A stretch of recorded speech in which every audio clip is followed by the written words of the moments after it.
Chers amis, bonjour, bienvenue sur cette chronique géopolitique des chrétiens d'Orient. Aujourd'hui, nous revenons un petit peu en arrière dans l'histoire, il y a 454 ans.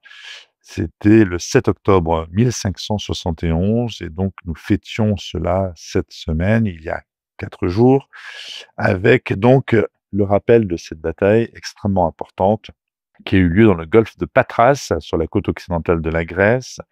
C'est une bataille navale où s'affrontent la flotte ottomane, les Turcs donc de Sélim II, et la flotte de la Sainte Ligue. Cette coalition chrétienne formée sous l'égide du pape Pie V comprenait des escadres vénitiennes et espagnoles, renforcées par des galères génoises, pontificales, maltaises et savoyardes.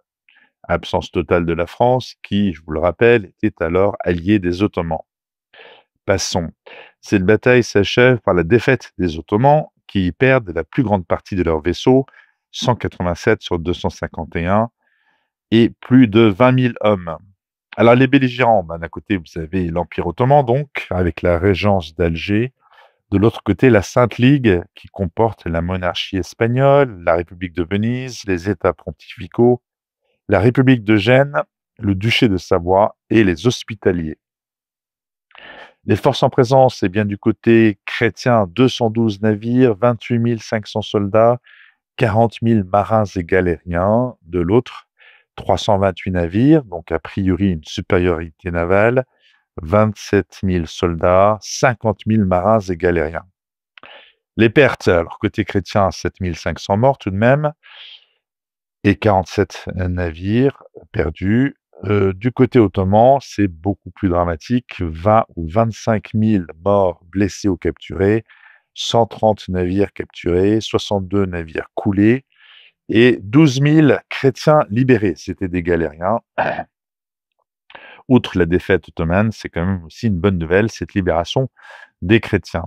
Le retentissement de cette victoire est immense en Europe, plus encore que la défaite des janissaires lors du grand siège de Malte 6 ans plus tôt, car elle apparaît comme un coup d'arrêt décisif porté à l'expansionnisme ottoman. C'est d'ailleurs en souvenir de cette victoire qu'est instituée la fête de Notre-Dame de la Victoire, qui deviendra Notre-Dame du Rosaire, que nous fêtons donc cette semaine. Certains historiens estiment que cette bataille navale est la plus importante par ses conséquences depuis celle d'Actium, 31 avant Jésus-Christ, remportée par Octave sur Marc-Antoine et Cléopâtre et qui mit fin aux guerres civiles romaines. Alors le contexte, il est assez simple. Le déclencheur de cette bataille, c'est la prise de Chypre par les Ottomans en 1570. La prise de cette possession de la République de Venise, au terme d'une conquête brutale. Plus de 20 000 habitants de Nicosie sont mis à mort, et oui, c'est comme ça que ça se passait à l'époque, entraîne rapidement une réaction des catholiques européens.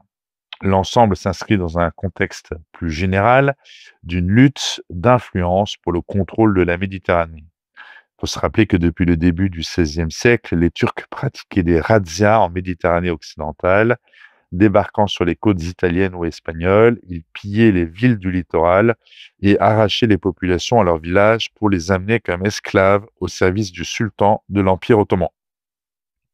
Razzias d'ailleurs qui se poursuivront jusqu'au début du XIXe siècle et l'expédition militaire, puis ensuite l'installation de la France sur ce qu'on appellera ensuite l'Algérie, eh bien, provient aussi d'une volonté de mettre fin à ces fameuses razzias. La défaite eut une importance considérable pour les Ottomans, qui n'avaient pas perdu de bataille navale importante depuis le XVe siècle. Elle fut pleurée par eux comme un acte de la volonté divine. Le spécialiste français de l'histoire ottomane, Gilles Weinstein, mentionne une lettre de la Sainte Ligue publiée à Paris en 1572, selon laquelle le désastre de l'Épante aurait semé la panique à Istanbul. Sélim II aurait fait passer son trésor à Boursa, de même que les femmes et les jeunes enfants mâles du sérail. Lui-même et ses janissaires se seraient réfugiés à Edirne, tandis que les défenses d'Istanbul étaient renforcées. La population musulmane aurait également fui la capitale, ne la laissant peuplée que de Grecs et de chrétiens francs. Voilà, c'était une page histoire et en tout cas l'importance, en tout cas pour les pratiquants, de se rappeler de fêter la Vierge Marie en sa fête du Rosaire, Notre-Dame du Rosaire, le 7 octobre. Rendez-vous, quant à nous, la semaine prochaine sur Radio Espérance.